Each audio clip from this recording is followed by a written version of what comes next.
ನಮಸ್ಕಾರ ರೈತ ಬಾಂಧವರೇ, ನನ್ನ ಹೆಸರು ಶಂಕರಗೌಡ ಪಾಟೀಲ್ ಅಂತ ಹೇಳಿ ಮೈಕೋ ಕಂಪನಿ ವೆಜಿಟೇಬಲ್ ಡಿವಿಷನ್ ಅಲ್ಲಿ ಕಳೆದ ಒಂದು ವರ್ಷದಿಂದ ನಾನು ಕೆಲಸ ಮಾಡ್ತಾ ಇದ್ದೀನಿ. ಇವತ್ತು ನಾವು ನಮ್ಮ ಮೈಕೋ ಕಂಪನಿಯ R&D ಫೀಲ್ಡ್ ರಾಣೆಬೆನ್ನೂರಲ್ಲಿ ಇದ್ದೀವಿ. ಇವತ್ತಿನ ದಿವಸ ನಾವು ಮೈಕೋ ಕಂಪನಿಯ ಮಹಿಕೋ ರೈತ ದಿನ ಎಂಬ ಕಾರ್ಯಕ್ರಮವನ್ನು ಹಮ್ಮಿಕೊಂಡಿದ್ವಿ. ರೈತರಿಗೋಸ್ಕರ ನಮ್ಮ ಹೈಬ್ರಿಡ್ಗಳ ಒಂದು ಏನಿದೆ ಅದನ್ನ ನೋಡುವಂತ ಒಂದು ನಾವು ಪ್ರಾತ್ಯಕ್ಷಿತೆಯನ್ನು ನಾವಿಲ್ಲಿ ರೈತರಿಗೋಸ್ಕರ ಮತ್ತು ನಮ್ಮ ರಿಟೇಲರ್ಸ್ಗಳಿಗೋಸ್ಕರ ಹಮ್ಮಿಕೊಂಡಿದ್ವಿ. ಇವಾಗ ನಾವು ನೋಡ್ತಿರೋದು ನಮ್ಮ ಮೆಣಸಿನಕಾಯಿ ಮೈಕೋ ಕಂಪನಿಯ ಒಂದು ಉತ್ತಮ ಹೈಬ್ರಿಡ್ ಆದಂತಹ ಮೈಕೋ ಹೈಬ್ರಿಡ್ ಯುಕ್ತಿ ಮೆಣಸಿನಕಾಯಿ ಬೀಜಗಳ ಒಂದು ಏನ್ ಪ್ಲಾಟ್ ಇದೆ, ಮೆಣಸಿನ ಗಿಡದ ಪ್ಲಾಟ್. ಈ ಪ್ಲಾಟ್ ಅಲ್ಲಿ ಇದೀವಿ ನಾವು. ಈ ಮೆಣಸಿನಕಾಯಿ ಬಗ್ಗೆ ಹೇಳ್ಬೇಕಂದ್ರೆ ಇದು ಗಿಡ್ಡ ಸೆಗ್ಮೆಂಟ್ ಬರುತ್ತೆ, ಶಾರ್ಟ್ ಸೆಗ್ಮೆಂಟ್ ಬರುತ್ತೆ. ಹಸಿರು ಮತ್ತು ಗಾಢ ಕೆಂಪು ಕಲರ್ ಬರುತ್ತೆ. ಇದು ಕಾಯಿ ನೀವು ನೋಡ್ಬೋದಾದ್ರೆ ಕಾಯಿ ಅಷ್ಟುದ್ದ ಬರಲ್ಲ, 7ರಿಂದ 8 ಸೆಂಟಿಮೀಟರ್ ಬರಬಹುದು. ಮತ್ತೆ ಕಲರ್ ಕೂಡ ಇದು ಗಾಢ ಕೆಂಪು ಕಲರ್ ಬರುತ್ತೆ. ಇದ್ರ ಖಾರ ಹೇಳೋದಾದ್ರೆ ತುಂಬಾ ಖಾರ ಇರುವಂತ ಒಂದು ಹೈಬ್ರಿಡ್ ಇದು. ಈ ಯುಕ್ತಿ ಮೆಣಸಿನಕಾಯಿ ಒಂದು ಮುಖ್ಯ ವಿಶೇಷತೆ ಏನು ಅಂದ್ರೆ, ಬ್ಲಾಕ್ ಟ್ರಿಪ್ಸ್ ಎಂಬ ಏನು ನಮ್ಮ ಬಾಧೆ ಇದೆ ಮೆಣಸಿನಕಾಯಿಯಲ್ಲಿ, ಆ ಬ್ಲಾಕ್ ಟ್ರಿಪ್ಸ್ ಮತ್ತೆ ರಸ ಇರುವ ಕೀಟಗಳು ಏನಿದೆ, ಆ ಕೀಟಗಳಿಗೆ ಅತ್ಯುತ್ತಮವಂತ ಸಹಿಷ್ಣುತೆಯನ್ನು ಹೊಂದಿರುವುದು ನಮ್ಮ ಮೈಕೋ ಕಂಪನಿಯ ಯುಕ್ತಿ ಮೆಣಸಿನಕಾಯಿ ಬೀಜಗಳು ಅಂತ ಹೇಳಕ್ಕೆ ನಮಗೆ ಹೆಮ್ಮೆ ಇದೆ.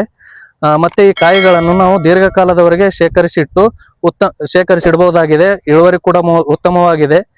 ನೀವು ನೋಡ್ಬೋದು ಕಾಯಿಯ ಗಾತ್ರ ಕೂಡ ಇಲ್ಲಿ ನೋಡಿದಾಗೆ, ನೀವು ಆಗ್ಲೇ ನೋಡಿದ್ರಿ ಕಾಯಿಯ ಗಾತ್ರ ಒಂದು ಉದ್ದ ಗಿಡ್ಡ ಇಲ್ಲ, ಒಂದು ಸಮನಾದ ಗಾತ್ರದ ಕಾಯಿಗಳನ್ನು ನಾವು ನೋಡ್ಬೋದಾಗಿದೆ.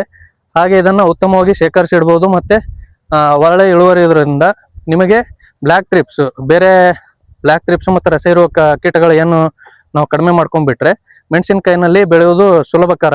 ಬೇರೆ ಮೇಂಟೆನೆನ್ಸ್ ಗಳನ್ನ ನಾವು ಮಾಡ್ಕೋಬಹುದು. ಹಾಗಾಗಿ ಈ ಯುಕ್ತಿಯನ್ನು ಅಳವಡಿಸಿಕೊಂಡು ತಮ್ಮ ಆದಾಯವನ್ನು ದ್ವಿಗುಣಗೊಳಿಸಿಕೊಳ್ಳಿ, ಹೆಚ್ಚಿಗೆ ಮಾಡಿಕೊಳ್ಳಿ.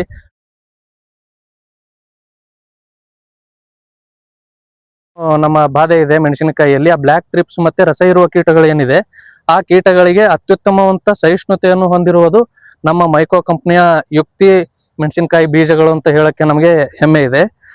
ಮತ್ತೆ ಈ ಕಾಯಿಗಳನ್ನು ನಾವು ದೀರ್ಘಕಾಲದವರೆಗೆ ಶೇಖರಿಸಿಡಬಹುದಾಗಿದೆ. ಇಳುವರಿ ಕೂಡ ಉತ್ತಮವಾಗಿದೆ.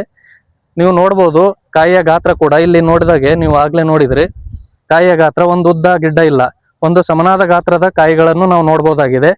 ಹಾಗೆ ಇದನ್ನ ಉತ್ತಮವಾಗಿ ಶೇಖರಿಸಿಡ್ಬೋದು. ಮತ್ತೆ ಒಳ್ಳೆ ಇಳುವರಿ ಇರೋದ್ರಿಂದ ನಿಮಗೆ ಬ್ಲಾಕ್ ಟ್ರಿಪ್ಸ್ ಮತ್ತೆ ರಸ ಇರುವ ಕೀಟಗಳು ಏನು ನಾವು ಕಡಿಮೆ ಮಾಡ್ಕೊಂಡ್ಬಿಟ್ರೆ ಮೆಣಸಿನಕಾಯಿನಲ್ಲಿ ಬೆಳೆಯುವುದು ಸುಲಭಕರ. ಬೇರೆ ಮೇಂಟೆನೆನ್ಸ್ ಗಳನ್ನ ನಾವು ಮಾಡ್ಕೋಬಹುದು. ಹಾಗಾಗಿ ಈ ಯುಕ್ತಿಯನ್ನು ಅಳವಡಿಸಿಕೊಂಡು ತಮ್ಮ ಆದಾಯವನ್ನು ದ್ವಿಗುಣಗೊಳಿಸಿಕೊಳ್ಳಿ, ಹೆಚ್ಚಿಗೆ ಮಾಡಿಕೊಳ್ಳಿ.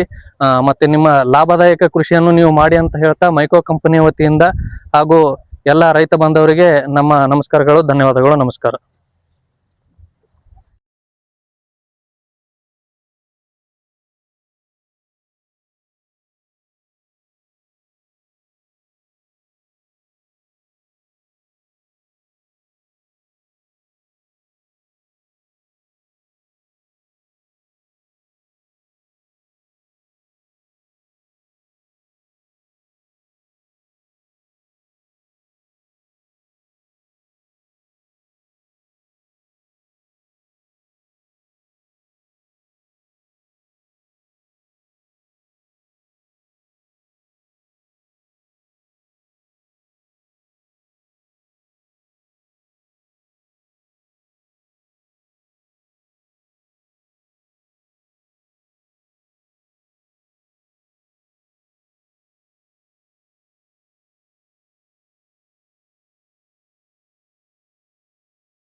ಮತ್ತೆ ನಿಮ್ಮ ಲಾಭದಾಯಕ ಕೃಷಿಯನ್ನು ನೀವು ಮಾಡಿ ಅಂತ ಹೇಳ್ತಾ ಮೈಕೋ ಕಂಪನಿ ವತಿಯಿಂದ ಹಾಗೂ ಎಲ್ಲ ರೈತ ಬಾಂಧವರಿಗೆ ನಮ್ಮ ನಮಸ್ಕಾರಗಳು, ಧನ್ಯವಾದಗಳು, ನಮಸ್ಕಾರ.